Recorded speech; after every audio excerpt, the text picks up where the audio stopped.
আসসালামু আলাইকুম দর্শক, আমিরুল মোমিনিন মানিক আপনাদের প্রত্যেককে আমন্ত্রণ জানাচ্ছি এই আন্তর্জাতিক বিশ্লেষণে। আমাদের বিষয় হচ্ছে নিজের কথায় ফাঁসলেন ট্রাম্প, ইরানের বীরত্বকে স্বীকার বা স্বীকৃতি। দর্শক, আপনাদের প্রশ্ন থাকলে ইউটিউবের কমেন্ট বক্সে গিয়ে লিখুন। প্রিয় দর্শক, আমরা দেখতে পাচ্ছি মার্কিন প্রেসিডেন্ট ডোনাল্ড ট্রাম্প তিনি নিজের কথাতেই আসলে ফেঁসে যাচ্ছেন। তিনি কি বলছেন সেটা যেমন বুঝতে পারছেন না, একইভাবে তিনি যা বলছেন তাতে ইরান উজ্জীবিত হচ্ছে। এরকম একটা ঘটনা সাম্প্রতিক সময়ে ঘটেছে। তিনি মুখ ফসকে নাকি নিজের সজ্ঞানেই বললেন যে, "আমরা জলদস্যুদের মতো কাজ করছি।" তো এই বক্তব্যের পরে কিন্তু তুমুল সমালোচনা শুরু হয়েছে বিশ্বব্যাপী। আমরা আগে জানতে চাই যে তিনি কি বলেছেন?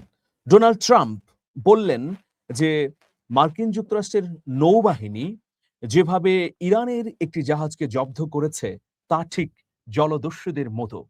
এই জব্দ করার মধ্য দিয়ে আমরা বিপুল পরিমাণ ব্যারেল তেল পেয়েছি।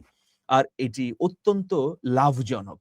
ভবিষ্যতেও আমরা জলদস্যুদের মতো কাজ করব।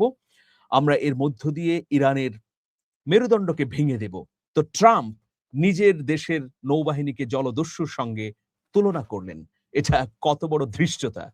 তিনি এই বক্তব্যের কারণে কিন্তু ফেঁসে গেলেন। ইতোমধ্যে পেন্টাগনের সংশ্লিষ্ট কর্মকর্তারাও বলছেন যে ডোনাল্ড ট্রাম্প তাদের দেশের শক্তিশালী নৌবাহিনীকে জলদস্যুর সঙ্গে যে তুলনা করেছেন, তা অত্যন্ত প্রত্যাখ্যানযোগ্য এবং গর্হিত একটি মন্তব্য।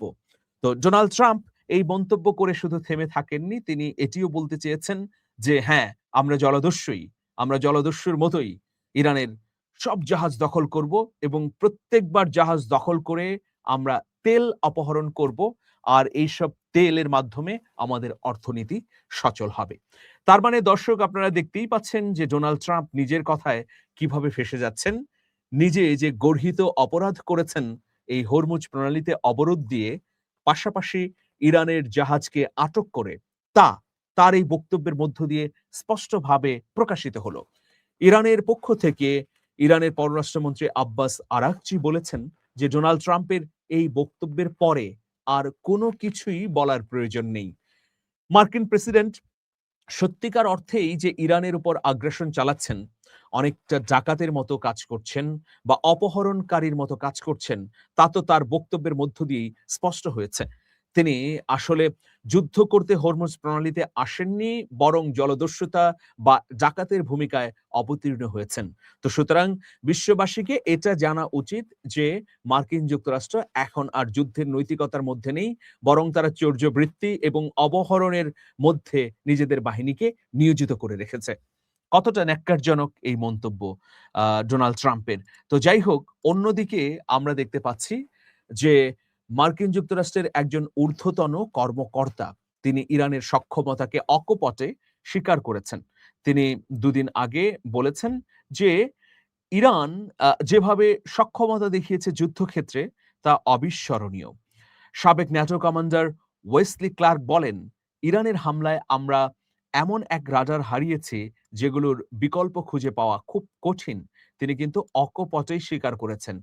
এই সাবেক ন্যাটো কমান্ডার তিনি আরো বলেছেন যে, "যেগুলো আমরা হারিয়েছি ইরানের হামলায়, সেইগুলোর বিকল্প তৈরি করতে অনেক সময় লাগবে। ৩ থেকে ৭ বছর সময় প্রয়োজন। বর্তমানে আমাদের টমাহক ক্ষেপণাস্ত্রের মজুদ ৫০% নিচে নেমে গেছে।" ন্যাটো কমান্ডার ওয়েসলি ক্লার্ক তিনি একসময় ন্যাটোর গুরুত্বপূর্ণ কমান্ডার ছিলেন, মানে মার্কিন যুক্তরাষ্ট্রের সেনাবাহিনীর গুরুত্বপূর্ণ কর্মকর্তা ছিলেন। তিনি আরো বলেছেন, "আমরা ব্যালিস্টিক ক্ষেপণাস্ত্র মোকাবেলায় প্রায় ১/৩ সক্ষমতা এবং উচ্চতার থার্ড ক্ষেপণাস্ত্রের অর্ধেক মজুদ ব্যবহার করে ফেলেছি। এই ক্ষেপণাস্ত্রগুলোর কিছু ক্ষেত্রে পুনরায় উৎপাদন এবং প্রতিস্থাপন করতে কয়েক বছর লাগতে পারে।" ওয়েসলি ক্লার্ক আরো বলেছেন যে ইরানের সঙ্গে যুদ্ধের গোলাবারুদের খরচ $২৫ বিলিয়ন পৌঁছেছে। তবে এই সরঞ্জামগুলো উৎপাদন ও প্রতিস্থাপন করতে পারাটা অর্থের চেয়েও বেশি গুরুত্বপূর্ণ। দেখুন, ইরান এই যুদ্ধে যা খরচ করেছে তার চেয়ে ৪ থেকে ৫ গুণ খরচ করেছে মার্কিন যুক্তরাষ্ট্র।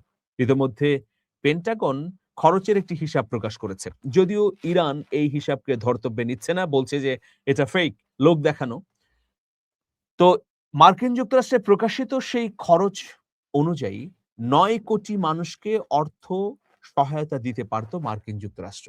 কিন্তু সেটা না করে তারা যুদ্ধাস্ত্র এবং ইরানে হামলার কাজে ব্যয় করেছে এই অর্থ। অথচ মানবিকতার ঝান্ডাধারী হিসেবে নিজেকে প্রমাণ করতে চায় পেন্টাগন, যুক্তরাষ্ট্র বা তার মিত্ররা সবসময় মানবিকতার, মানবতা প্রতিষ্ঠার কথাই বলেন। আমরা দেখতে পাচ্ছি যে মার্কিন যুক্তরাষ্ট্রের চাপিয়ে দেয়া এই যুদ্ধের আসলে শেষ কোথায় এবং এই যুদ্ধের লক্ষ্য কি? সেটা ডোনাল্ড ট্রাম্প এখনো নিশ্চিত করতে পারেননি। ডোনাল্ড ট্রাম্পের এই পরিস্থিতি আসলে তিনি নিজেই তৈরি করেছেন। ফলে ইরান কিন্তু দিনকে দিন নিজের অবস্থানকে শক্ত করছে। তো পেন্টাগনের ওই কর্মকর্তা আরো বলেছেন যে ভবিষ্যতে বা ২য় দফায় হামলা হলে ইরান যে প্রত্যাঘাত করবে সেটা পুষিয়ে নেয়ার মতো অবস্থা ডোনাল্ড ট্রাম্প বা পেন্টাগনের নেই। হাজার, হাজার মাইল দূরে গিয়ে এই ব্যয়বহুল যুদ্ধের লক্ষ্য কি? যুদ্ধ কবে শেষ হবে? এর মধ্য দিয়ে ডোনাল্ড ট্রাম্প কি অর্জন করতে চান বা কতটা সফল হতে চান? তিনি কি হরমুজ প্রণালী দখল করাই তার চূড়ান্ত লক্ষ্য হিসেবে নিয়েছেন? নাকি ইরানের নৌবাহিনী, সেনাবাহিনী এবং আকাশ বাহিনীকে গুঁড়িয়ে দেবার তিনি প্ল্যান করছেন? না স্থল অভিযান চালিয়ে ইরানের বর্তমান শাসকদের হত্যা তিনি করবেন? কোনো কিছুই কিন্তু এখনো স্পষ্ট নয়। প্রিয় দর্শক, এইরকম একটা পরিস্থিতিতে এই যুদ্ধের দুতিয়ালি আবার পাকিস্তান করছে। একজন বিশ্লেষক খুব চমৎকারভাবে বলেছেন যে, পাকিস্তান গর্ত থেকে উঠে আসতে পেরেছে কেবলমাত্র এই যুদ্ধের কারণে। দেখুন একেবারে গর্তেই চলে গিয়েছিল পাকিস্তান। আন্তর্জাতিক দুতিয়ালি বলি, অর্থনীতি বলি, রাজনীতি বলি অথবা সমর ক্ষেত্রে বলি। পাকিস্তান বিশ্বের আলোচনার বাইরে চলে গিয়েছিল। কিন্তু হঠাৎ করেই মার্কিন যুক্তরাষ্ট্র এবং ইরান যুদ্ধের যুদ্ধবিরতি এবং এই সংক্রান্ত দুতিয়ালি করে বিশ্বের লাইমলাইটে আবারও চলে এলো দেশটি। ফলে অনেকে বলেন যে সামরিক ক্ষেত্রে এই যুদ্ধে সবচেয়ে লাভবান হয়েছে পাকিস্তান আর অর্থনৈতিক ক্ষেত্রে লাভবান হয়েছে রাশিয়া এবং চীন। যে হিসেব নিকেশই আমরা করি না কেন, এই যুদ্ধে যে ট্রাম্প নিজেই ফেঁসে গেছেন তা আর বলার অপেক্ষা রাখে না। ইরানের বীরত্বকে স্বীকৃতি দিচ্ছেন খোদ পেন্টাগনের কর্মকর্তারা। তখন ডোনাল্ড ট্রাম্প একা চাপাবাজি বা বাক্যবাজি করে আর কতটা কি করবেন? ট্রাম্পের পাশে কিন্তু কেউ নেই। একটা জিনিস আপনারা লক্ষ্য করেছেন কিনা? ট্রাম্পের সহকারী মানে ঘনিষ্ঠ কর্মকর্তা বা ট্রাম্পের পরেই যার দায়িত্ব ভাইস প্রেসিডেন্ট জেডি ভ্যান্স, তিনি কিন্তু এই যুদ্ধ নিয়ে মুখ ফসকেই হোক অথবা নিজের জবানে সজ্ঞানেই হোক কোনো নেতিবাচক কথা বলছেন না। তিনি একেবারেই চুপচাপ রয়েছেন। জেডি ভ্যান্সের কথা খুব একটা আমরা শুনি না। প্রতিরক্ষা মন্ত্রী পিট হেগসেথ মাঝে মধ্যে হুংকার দেন। কিন্তু ডোনাল্ড ট্রাম্পের এই বকাবাজি বা এই বাক্যবাজির কারণে সবার বক্তব্য বা মন্তব্য কিন্তু চাপা পড়ে গেছে। এখন দেখুন ডোনাল্ড ট্রাম্পের মতো মানুষকে নির্বাচন করেছেন আমেরিকানরা। তারা কেমন একজন নেতা নির্বাচন করলেন যার কোনো স্বাভাবিক বা চিন্তাগত জ্ঞান নেই। তিনি যখন যা মন চাচ্ছে তাই করছেন। অনেকটা পাগলাটে ষাঁড়ের মতো। ওই যে ষাঁড়কে লাল কাপড় দিয়ে চোখ বেঁধে দিলে যেমন ঘুরতে থাকে অদৃষ্ট গন্তব্যে, ঠিক এইরকম করছেন ডোনাল্ড ট্রাম্প। তো সেই জন্যে তিনি এমন মন্তব্য করে ফেলছেন, অনেকে বলছেন মুখ ফসকে বলছেন বা ভেবেচিন্তে বলছেন না। তিনি অনেকটা যা মনে চায় তাই করছেন, যার প্রতিফলন আমরা তার বক্তব্যেও দেখছি এবং তিনি বললেন যে, "আমার নৌবাহিনী হচ্ছে জলদস্যুর মতো।" এটা কি তিনি বলতে পারেন? জলদস্যুকে আ নৌবাহিনীর সঙ্গে তুলনা করে দিলেন। কি ধরনের একটা মন্তব্য?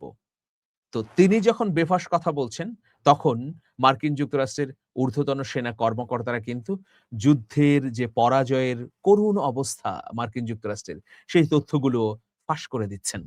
তো ফলে নিজের কথায় নিজেই ফেঁসে যাচ্ছেন ডোনাল্ড ট্রাম্প। আর অন্যদিকে ইরানের বীরত্ব প্রকাশিত হচ্ছে। ইতোমধ্যে মার্কিন যুক্তরাষ্ট্রের বিভিন্ন গণমাধ্যম তো বলেই দিয়েছে, ইরান চতুর্থ পরাশক্তি হিসেবে এগিয়ে যাচ্ছে এবং খুব শিগগিরই হয়তো চতুর্থ পরাশক্তিতে আবির্ভূত হবে রাষ্ট্রটি। এখন ২য় দফা যুদ্ধ যদি শুরু হয় তাহলে বোঝা যাবে যে এই যুদ্ধ শেষ পর্যন্ত কোন দিকে গিয়ে শেষ হবে। এটি কি আসলে বিশ্বযুদ্ধে পরিণত হবে? নাকি আরো খানিকটা ধ্বংসযজ্ঞের পর ক্ষান্ত হবে ট্রাম্প প্রশাসন? দেখা যাক। আসলে আমরা যে ট্রাম্প প্রশাসন বলি, এখানে ট্রাম্প প্রশাসন বলতে কিছু নেই ট্রাম্প ছাড়া। ট্রাম্পের একক সিদ্ধান্তেই সব হচ্ছে। ট্রাম্পের সামনে কিন্তু আরেকটা খড়গ ঝুলছে। মার্কিন সিনেট ইতোমধ্যে স্পষ্টভাবে জানিয়ে দিয়েছে ৬ মাসের বেশি সময় ডোনাল্ড ট্রাম্প সিনেটের অনুমোদন ছাড়া যুদ্ধ চালাতে পারবেন না।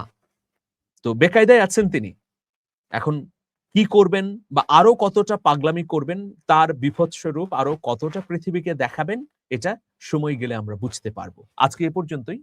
ভালো থাকবেন। শুভেচ্ছা নিরন্তর। আল্লাহ হাফেজ।